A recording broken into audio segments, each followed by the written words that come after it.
पहली दफ़ा ऐसा हुआ कि अफगानिस्तान ने पाकिस्तान को हराया। मैच की तो डिसअपॉइंटमेंट है मेरी। अफगानिस्तान ने 4 स्पिनर्स खिलाए हुए थे आज। पता नहीं एक्सपर्ट्स की राय निकम्मी थी या हमारे बॉलर्स निकम्मे थे। अब इमामुल हक सारी इनिंग्स में अपनी शर्ट ही ऐसे ऐसे सीधी करता रहता है। कोच आपने रखा है तो पाकिस्तान में प्लेयर्स जो हैं वो खत्म हो गए हैं। फलानी टीम फलाने से हारे, कोई किसी से रन रेट इतने विकेटों से जीत जाए, वो इतनी विकेटों से हार जाए, इतने स्कोर से जीते, तो हम फिर उसके ऊपर ही बैठ गए जाके। बहुत डिसअपॉइंटमेंट है आज। बिस्मिल्लाहिर्रहमानिर्रहीम, अय्याका नाबुदु व अय्याका नस्तईन। अस्सलाम वालेकुम व्यूवर्स, आप देख रहे हैं मेरा यूट्यूब चैनल। मैं हूं अदील खान। आज हम बात करेंगे 3 टॉपिक्स के ऊपर। सबसे पहले हम बात करेंगे पाकिस्तान वर्सेस अफगानिस्तान मैच की। दूसरे नंबर पे हम बात करेंगे पाकिस्तान टीम के फिटनेस मसाइल की। और तीसरे नंबर पे हम बात करेंगे पाकिस्तान टीम वर्ल्ड कप में कमबैक कैसे कर सकती है। सबसे पहले बात करते हैं पाकिस्तान वर्सेस अफगानिस्तान मैच की। तो डिसअपॉइंटमेंट है मेरी।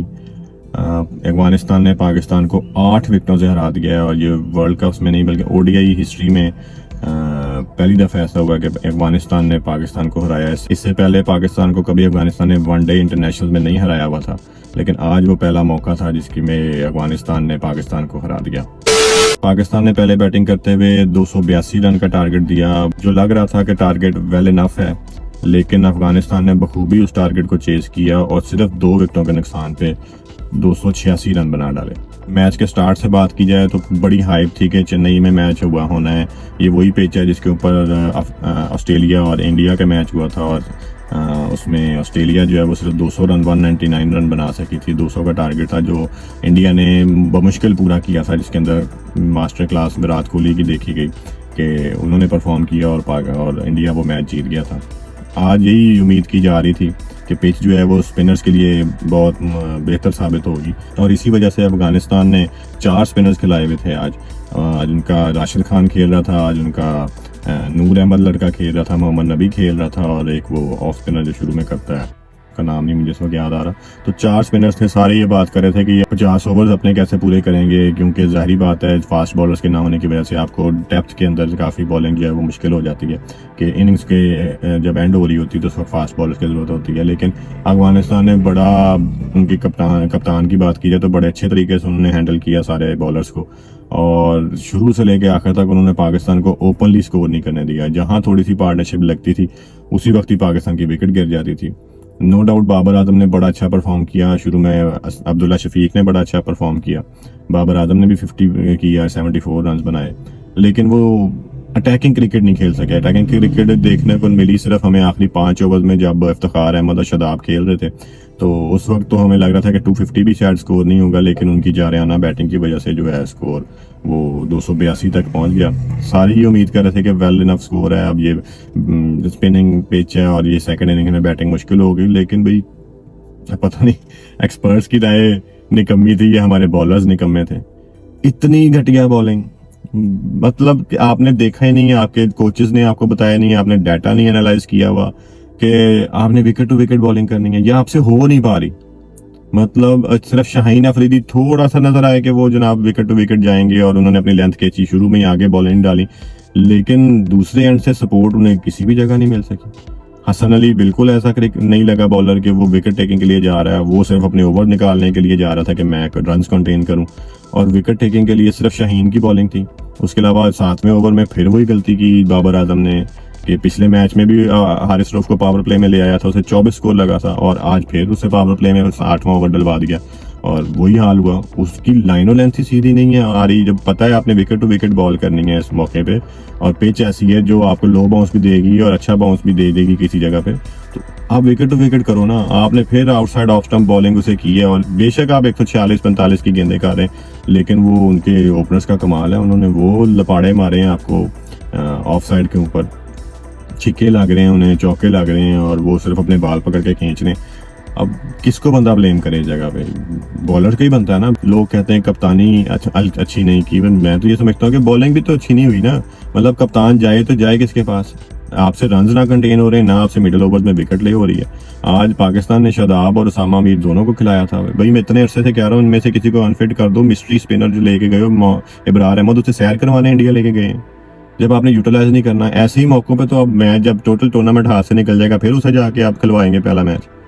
आप सबको पता है, सारे लोग ये बात कर रहे हैं कि भाई ऐसे करना चाहिए कि आप स्पिनर जो है अपना चेंज कर लें। आपके पास स्पिनर विकेट ही नहीं ले पा रहा, परफॉर्म नहीं कर पा रहा, तो उसकी क्या जरूरत है फिर 19 स्पिनर्स को दोबारा ट्राई कीजिए। रौला सारा यही है कि एक्सपोज हो गई है हमारी बॉलिंग के। बड़ी अरसे से ये इशू चल रहा था कि मिडिल ओवर्स में विकेट नहीं निकाल पा रहे थे हमारे स्पिनर्स, और अब जब शुरू में हमें सपोर्ट कहाँ से मिल जाती थी, हमारे फास्ट बॉलर्स की तरफ से, जो स्टार्ट में विकेट ले जाते थे। अब इशू सारा ये बन रहा है, स्टार्ट में विकेट उनसे नहीं ले हो रही, दरमियान में तो पहले भी नहीं थी ले हो रही थी हमसे विकेट, और अब तो स्कोर भी नहीं रुक रहा दरमियान में। जहां उसामा मीर को लगाया है वहां उसको मार पड़ी है, जहां शदाब को लगाया है वहां उसको मार पड़ी है। देखने की बात तो ये है ना कि रन्स भी नहीं कंटेन हो रहे आपसे। आप अगर प्लेइंग 11 में साउथ शकील खेल रहा है तो आप देखो, आपने इंग्लैंड में उससे बॉलिंग करवाई थी ऑफ स्पिनर, तो आप यहाँ पे क्यों नहीं करवा रहे ऑफ स्पिन? अब वो प्रोग्राम एक चैनल पे लगता है, इसमें वसीम अकरम वगैरह बैठे होते हैं। वसीम अकरम तो बहुत ज्यादा हाइपर था इनकी फिटनेस के ऊपर, कह रहा था कि मिसबा के होते हुए फिटनेस टेस्ट के जो होता था हमारा फिटनेस टेस्ट लाजमी करार दिया हुआ था टीम की, किसी भी जगह जाने से पहले वो टेस्ट आपने पास करना है तो आप प्लेइंग 11 में जा सकते हैं।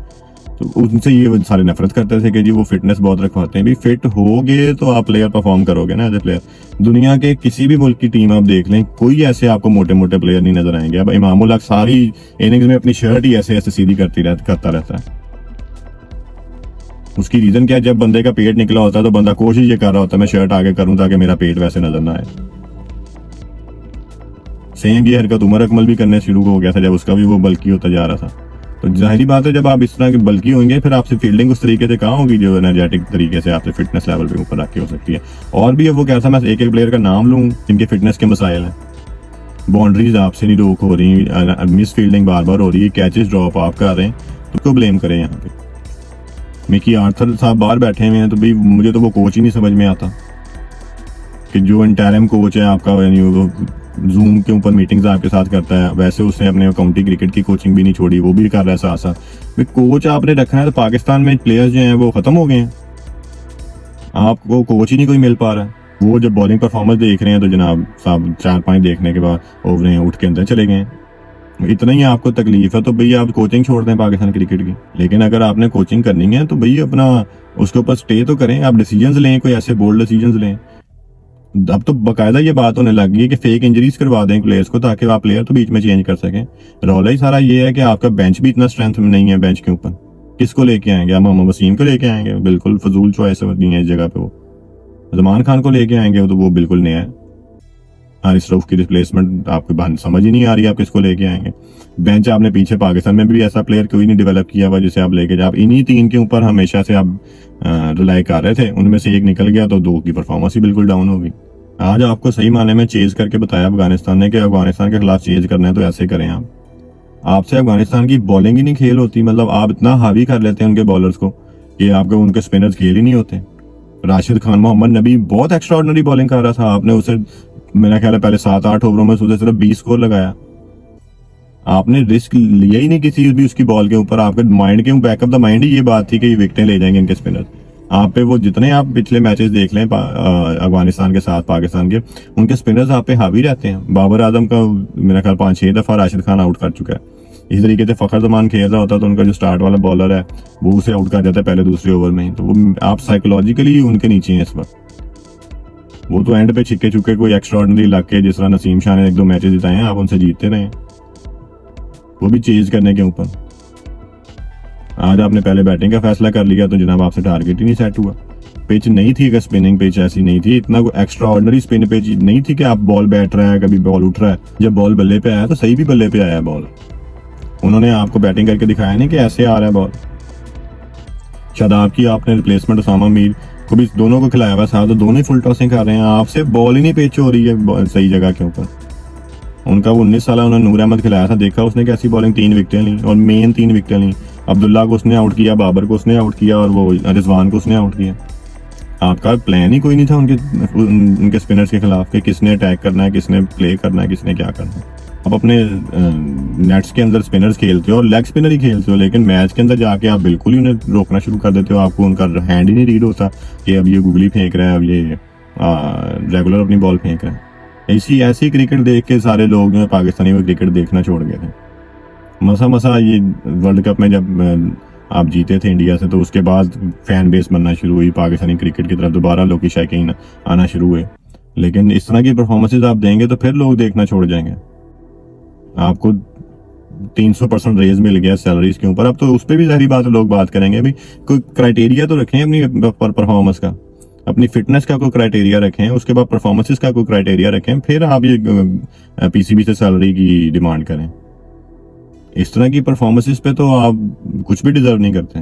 अब फिर वही अब बात करें ना कि हम पाकिस्तान के चांसेस क्या हैं, तो चांसेस यही हैं कि फलानी टीम फलाने से हारे, कोई किसी से रन रेट इतने विकेटों से जीत जाए, कोई इतनी विकेटों से हार जाए, इतने स्कोर से जीते, तो हम फिर उसके ऊपर ही बैठ गए जाके। क्योंकि टूर्नामेंट ऐसा हुआ ही नहीं कि आप भाई टोटल मैच जीतते हुए आगे पहुंचे।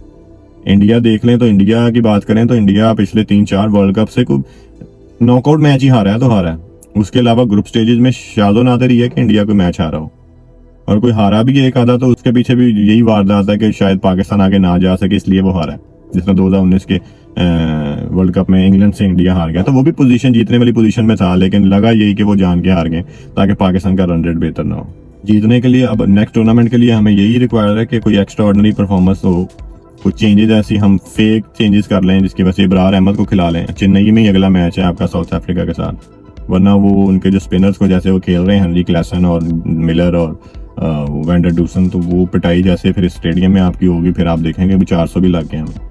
उम्मीद है आपको सबको मेरा ब्लॉग आज का अच्छा लगा होगा। बहुत डिसअपॉइंटमेंट है आज। Thank you very much. अल्लाह हाफिज़।